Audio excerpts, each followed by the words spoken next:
फिर ये होगा कि उस बगिया में फिर फूल पैदा नहीं होंगे।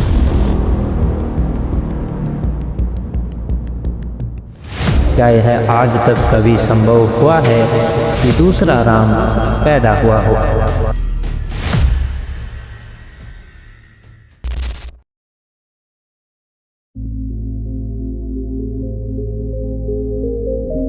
विश्वास हमारा पहला बंधन है जो हमें चारों तरफ से बांधे हुए हैं।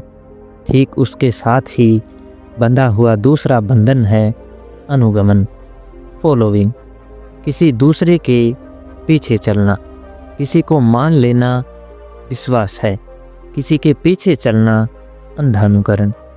और इधर हजारों वर्षों से हमें यह सिखाया जाता रहा है, दूसरों के पीछे चलो, दूसरों जैसे बनो, राम जैसे बनो, कृष्ण जैसे बनो, बुद्ध जैसे बनो। और अगर पुराने नाम फीके पड़ जाएं तो हमेशा नए नाम तैयार रहते हैं। गांधी जैसे बनो, विवेकानंद जैसे बनो।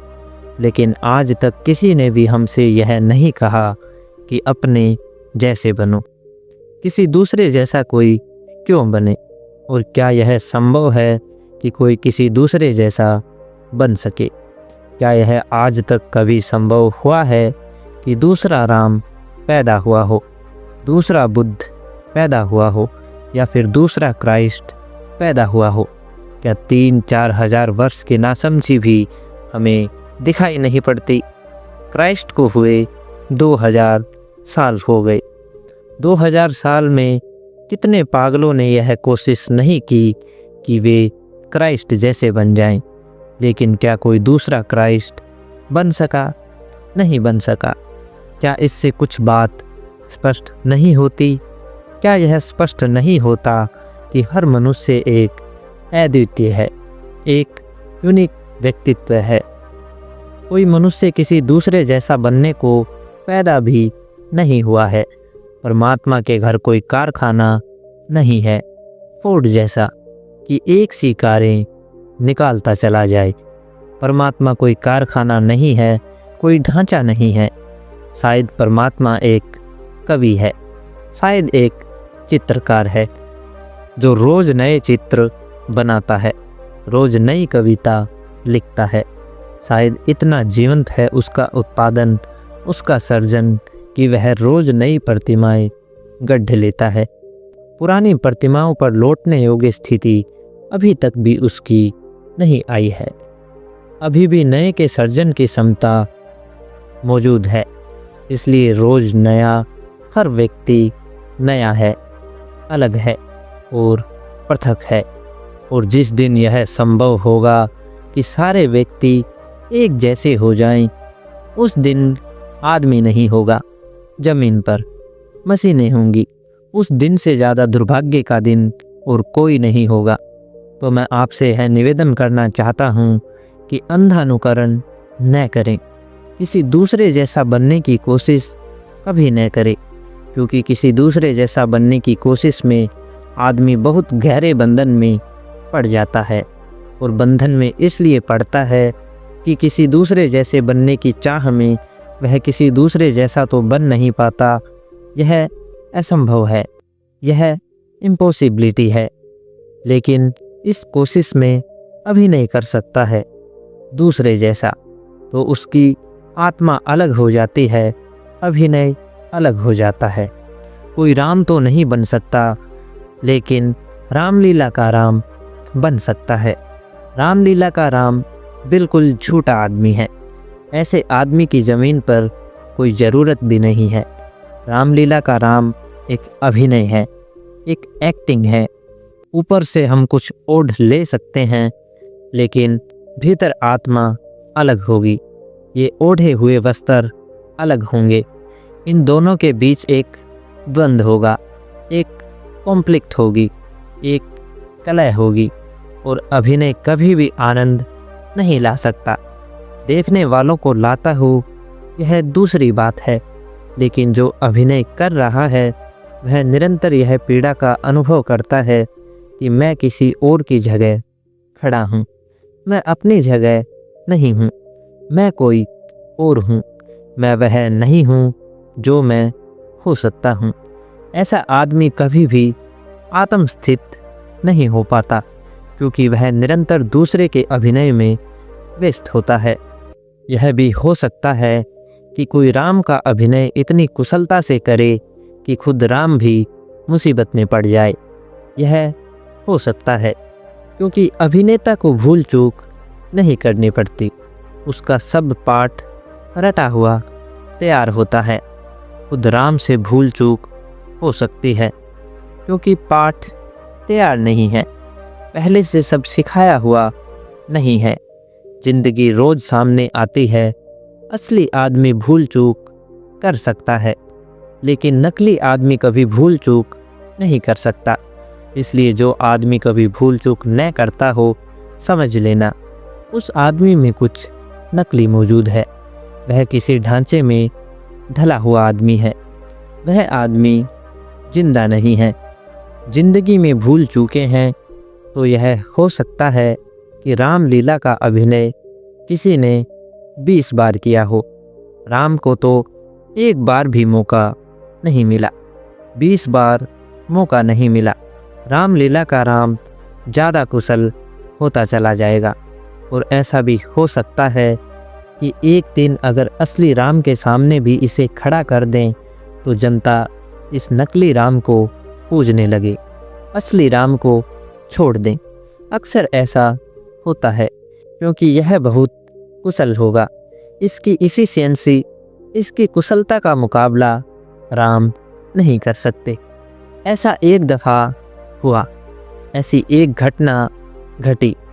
चार्ली चैपलिन को उसके जन्मदिन पर, एक विशेष जन्मदिन पर, 50वीं वर्षगांठ पर कुछ मित्रों ने चाहा कि एक अभिनय हो और सारी दुनिया से कुछ अभिनेता आए और चार्ली चैपलिन का अभिनय करें और उनमें जो प्रथम आ जाए, ऐसे 3 लोगों को पुरस्कार इंग्लैंड की महारानी दे। सारे यूरोप में प्रतियोगिता हुई, 100 प्रतियोगी चुने गए। चार्ली चैपलिन ने मन में सोचा, क्यों ना मैं भी किसी दूसरे गांव से जाकर सम्मिलित हो जाऊं, मुझे तो प्रथम पुरस्कार मिल ही जाना है, इसमें कोई शक, कोई शुबा की बात नहीं है। मैं खुद चार्ली चैपलिन हूँ और जब बात खुलेगी तो लोग हंसेंगे और एक अच्छी मजाक हो जाएगी। और ऐसा हुआ, मजाक हुई ज़रूर, लेकिन दूसरे कारण से हुई। चार्ली चैपलिन को द्वितीय पुरस्कार मिला और जब बात खुली कि खुद चार्ली चैपलिन भी उन 100 अभिनेताओं में सम्मिलित थे तो सारी दुनिया हंसने लगी और साथ में हैरान भी हो गई। यह कैसे हुआ? एक दूसरा आदमी बाजी ले गया चार्ली चैपलिन होने की और खुद चैपलिन नंबर 2 रह गया। तो हो सकता है राम हार जाएं, महावीर के साधुओं से महावीर हार जाएं, बुद्ध के भिक्षुओं से बुद्ध हार जाएं, क्राइस्ट के पादरियों से क्राइस्ट हार जाएं।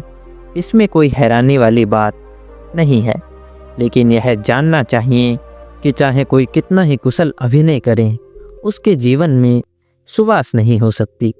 वह कागज का ही फूल होगा, वह असली फूल नहीं हो सकता। और यह चेष्टा में कि वह दूसरे का अंधानुकरण करे, वह एक बहुमूल्य अवसर खो देगा जो स्वयं की निजता को पाने का था। बात कुछ ऐसी ही हो जाएगी।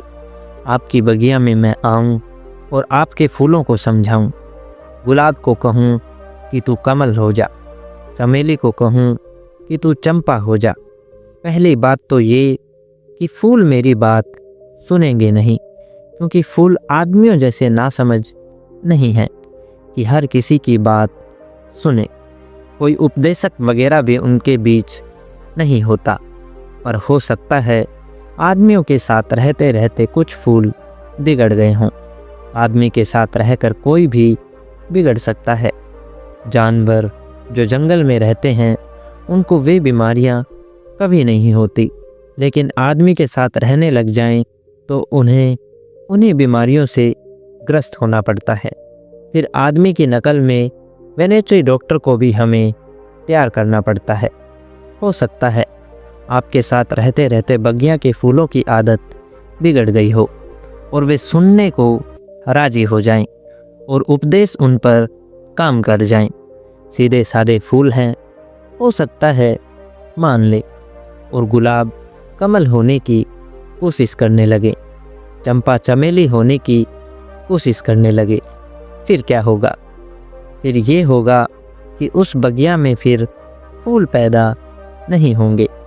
कुछ हो या ना हो, पर एक बात तय है कि फिर उस बगिया में फूल पैदा नहीं होंगे, क्योंकि गुलाब के भीतर कमल होने का कोई व्यक्तित्व नहीं है।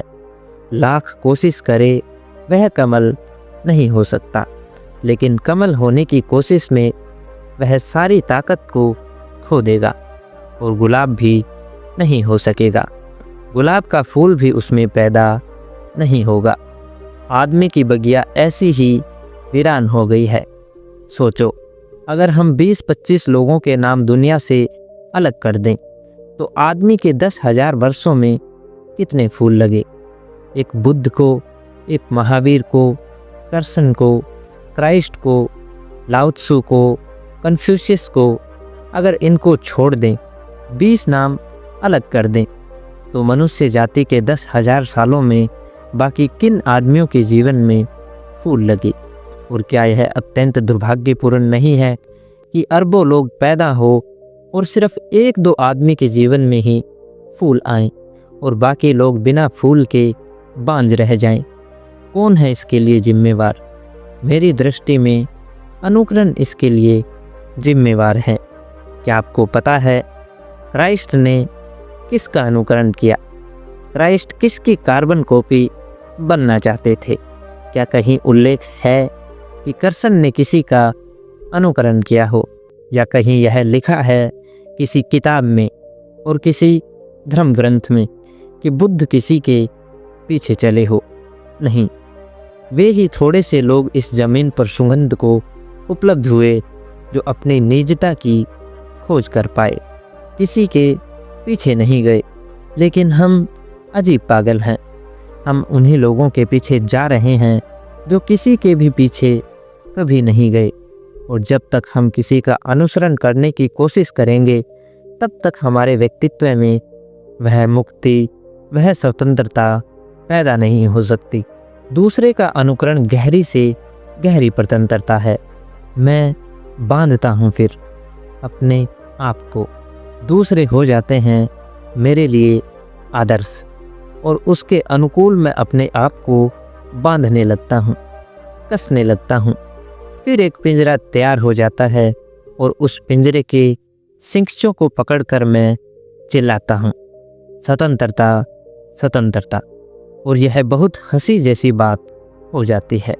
न तो चाहिए मनुष्य में विश्वास और न चाहिए मनुष्य में अंधा अनुकरण। चाहिए मनुष्य में विचार, चाहिए मनुष्य में निजता की खोज। चाहिए यह कि मनुष्य आनंद ले पूरी तरह खिलने का।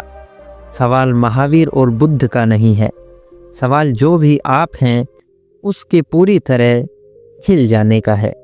और जिस दिन आप पूरी तरह खिलते हैं, उसी दिन आपके जीवन में धर्म का अनुभव शुरू होता है। उसके पहले नहीं हो सकता। अपंग और कुंठित व्यक्तित्व जीवन के सत्य से कोई संपर्क नहीं साध सकता। चाहिए परिपूर्ण, स्वस्थ और खिला हुआ फूल की भांति व्यक्तित्व जो अपने सारे प्राणों को विकसित कर सके। तब जीवन के चारों तरफ के संदेश उसे मिलने उपलब्ध हो जाते हैं, शुरू हो जाते हैं। मैं अंत में यह निवेदन करूँगा, मनुष्य के बंधन गहरे अर्थों में 2 हैं। पहला है विश्वास और दूसरा है अंधानुकरण। जो व्यक्ति इन बंधनों से अपने को मुक्त कर लेता है, वह कदम रख रहा है सत्य की तरफ। वह धार्मिक होने की तरफ कदम रख रहा है। उसके भीतर धार्मिक चित्त पैदा हो गया है। धार्मिक चित्त वह नहीं है जो किन्हीं मंदिरों में जाकर सिर टेकता हो, इन्हीं शास्त्रों को सिर पर लेकर घूमता हो। नहीं, धार्मिक चित्त वह है जो अपने आसपास अपनी चेतना पर किसी तरह के बंधनों को पोषण नहीं देता है, सब तरह के बंधनों को शिथिल करता है, तोड़ता है, और तब चेतना के भीतर जो छिपा है उसके प्रकट होने का द्वार खुल जाता है। ये मैंने कुछ थोड़ी सी बातें आपसे कही, ये बातें बिल्कुल नकारात्मक है, बिल्कुल नेगेटिव है। लेकिन कोई माली बगीचा बनाना चाहे तो पहले पुराने पौधों को निकाल अलग कर देता है, घास पात उखाड़ देता है, जड़ें निकाल देता है, पत्थर कंकड़ अलग कर देता है, ताकि भूमि तैयार हो जाए, ताकि फिर नए बीज बोए जा सकें। तो मेरी इस पहली चर्चा में कुछ चीज़ों को मैंने तोड़ फोड़ करने की कोशिश की है, कुछ अलग कर देने की, ताकि आप तैयार हो सके उन बातों के लिए जिन्हें मैं बीज कहता हूँ, और जो अगर भीतर पहुँचे तो उनसे आपके जीवन में एक अंकुरन हो सकता है, एक पल्लव हो सकता है, कुछ आ सकती है सुवास। हर आदमी पैदा हुआ है एक फूल बनने के लिए, एक श्वास बनने के लिए, और जो आदमी बिना ऐसा बने विदा हो जाता है उसके जीवन में कोई धन्यता, कोई कर्तार्थता नहीं होती। धन्य हैं वे थोड़े से लोग जो जीवन के इस अवसर को सरिता की भांति सागर तक दौड़ने का अवसर बना सकें। धन्य हैं वे लोग जो सरिता की भांति सागर को उपलब्ध हो जाते हैं। जीवन की परिपूर्णता का आनंद, जीवन के अमृत का बोध केवल उन्हीं को उपलब्ध हो पाता है। यह हम सब का जन्मसिद्ध अधिकार है, अगर हम मांग करें तो। लेकिन अगर हम मांग ही न करें, या हम मांग भी करें और चिल्लाएं स्वतंत्रता स्वतंत्रता, और किन्हीं शिक्षों को पकड़े रहें, तो कौन जिम्मेवार हो सकता है? प्रत्येक व्यक्ति ही अपने लिए जिम्मेवार है, अपने बंधन के लिए, अपने कारागृह के लिए, और जिस दिन सोचेगा तोड़ सकेगा उस कारागृह को। एक अंतिम कहानी और फिर मैं अपनी चर्चा को पूरी करूंगा। रोम में एक बहुत अद्भुत लोहार हुआ। उसकी बड़ी कीर्ति थी सारे जगत में, दूर दूर के बाजारों तक उसका सामान पहुंचा। उसने बहुत धन अर्जित किया, लेकिन जब वह अपनी प्रतिष्ठा के चरम शिखर पर था और रोम के 100 बड़े प्रतिष्ठित नागरिकों में उसकी स्थिति बन गई, तभी रोम पर हमला हुआ। दुश्मन ने रोम को रौंद डाला और 100 बड़े नागरिकों को गिरफ्तार कर लिया। उनके हाथ पैरों में बहुत मजबूत वजनी जंजीरें पहना दी गई और उन्हें फेंकवा दिया गया जंगलों में, ताकि जंगली जानवर उन्हें खा जाएं। वे जंजीरें बहुत मजबूत, बहुत वजनी थी। उनके रहते एक कदम चलना भी मुश्किल था, असंभव था। 99 लोग तो रो रहे थे, जोर जोर से। उनके हृदय आंसुओं से भर गए थे। उनके सामने मृत्यु के सिवाय कुछ भी न था। लेकिन वह लोहार बहुत कुशल कारीगर था। वह हंस रहा था, वह निश्चिंत था। उसे ख्याल था, कोई फिक्र नहीं, कैसी ही जंजीर हो मैं खोल लूँगा। अपने बच्चों को और अपनी पत्नी को विदा देते वक्त उसने कहा, घबराओ मत, सूरज डूबने के पहले मैं घर वापस आ जाऊंगा। पत्नी ने भी सोचा, बात ठीक ही है, वह इतना कुशल कारीगर जो है। फिर उन सब लोगों को जंगलों में फेंकवा दिया गया। वह लोहार भी एक जंगली गड्ढे में डाल दिया गया। गिरते ही उसने पहला काम किया, अपनी जंजीर उठाकर देखी कि कहीं कोई कमज़ोर कड़ी हो। लेकिन जंजीरों को देखते ही वह छाती पीट पीट कर रोने लगा। उसकी हमेशा से आदत थी, जो भी बनाता था कहीं हस्ताक्षर कर देता था। जंजीरों पर उसके हस्ताक्षर थे, वे उसकी ही बनाई हुई जंजीरें थी। उसने कभी सोचा भी न था कि जो जंजीरें मैं बना रहा हूँ वे एक दिन मेरे ही पैरों में बेड़ियाँ बनाकर पहना दी जाएगी, उनसे मैं ही बंदी हो जाऊंगा। अब वह रोने लगा। रोने लगा इसलिए कि अगर ये जंजीर किसी और की बनाई हुई होती तो तोड़ भी सकता था, पर वह भली भांति जानता था कमज़ोर चीज़ें बनाना उसकी आदत न थी। यही तो उसकी प्रतिष्ठा थी। जंजीरें उसकी बनाई हुई थी, उन्हें तोड़ना मुश्किल था। वे कमज़ोर भी नहीं थी। उस कुशल कारीगर को जो मुसीबत अनुभव हुई होगी, हर आदमी को जिस दिन वह जागकर देखता है ऐसी ही मुसीबत अनुभव होती है। तब वह पाता है हर जंजीर पर मेरे हस्ताक्षर है, और हर जंजीर मैंने इतनी खूबसूरती से बनाई है क्योंकि मैंने तो उसे स्वतंत्रता समझकर बनाई थी। कभी सोचा भी न था कि इन जंजीरों में मैं खुद को ही बांध लूँगा। तो स्वतंत्रता को खूब मजबूती से बनाया था। मैंने इसे धर्म समझा था, खूब मजबूती से तैयार किया था। मैंने इसे मंदिर समझा था। मैंने कभी सोचा भी न था कि यह कारागृह होगा। उस लोहार की जो हालत हो गई वह करीब करीब हर उस आदमी को अनुभव होती है जो जागकर अपनी जंजीरों की तरफ देखता है। लेकिन वह लोहार सांझ को घर पहुंच गया था। यह कैसे हुआ, यह मैं आपको आगे बताऊंगा।